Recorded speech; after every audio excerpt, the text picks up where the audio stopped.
En résumé, il s'agit au niveau de ces réunions de parler donc de l'économie mondiale, comment cette économie peut rebondir, et ensuite de parler de la lutte contre la pauvreté. Fondamentalement, ce sont des grands thèmes qui ont donc été évoqués à ce niveau. Et je dois dire qu'il y a 3 éléments importants que je peux retenir.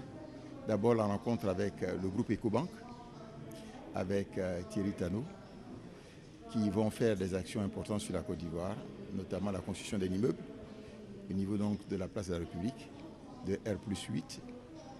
Et disons que la participation au financement des investissements en Côte d'Ivoire.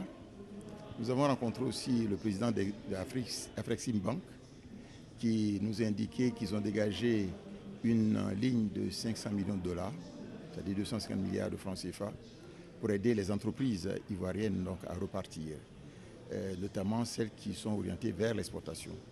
Nous avons rencontré un groupe d'investisseurs, notamment des investisseurs, disons que des gens qui travaillent à la banque, des Ivoiriens qui travaillent avec la Banque mondiale, qui travaillent dans des banques américaines, en liaison avec des partenaires d'Arabie Saoudite, qui vont créer bientôt un établissement ici, et pour investir 75 milliards de francs CFA dans le domaine du logement ici. Il ressort de manière globale un intérêt très fort pour la Côte d'Ivoire, à différents niveaux, et qui fait que la Côte d'Ivoire est chaque fois sollicitée, soit pour intervenir. Nous sommes par exemple maintenant responsables du groupe dit donc 2 Afrique. Et à ce titre, nous avons travaillé avec 23 pays africains pour l'animation de ce groupe, que ça devienne un élément très fort donc, de la politique au niveau du Fonds monétaire et de la Banque mondiale.